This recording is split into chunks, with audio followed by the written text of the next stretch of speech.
I've got the DJI Osmo Mobile 7P, and I'll be showing you how to place this on a flat surface. Now, to place it on a flat surface, it does have some legs, some tripod legs, and all you have to do is pull them out. Okay, so what you want to do is just grab your gimbal properly and then use your fingernails to pull out these legs like this. There are 3 of them, and then extend them like that, and like that. And then now you can place your gimbal on any flat surface just like that. Okay,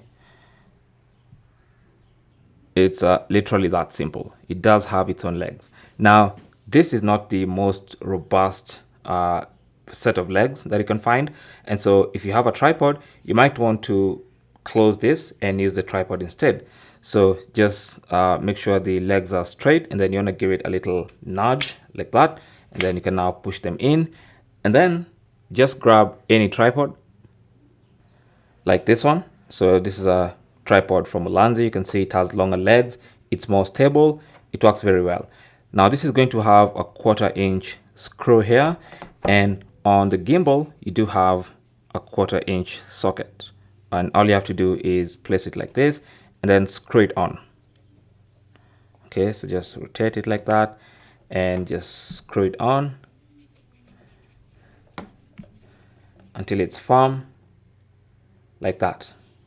And now you have a gimbal on a third-party tripod, and you can even do this with the long full-size tripods. Okay, so that is basically how to place the gimbal on a flat surface. Thanks for watching. Comments and questions down below, and good luck.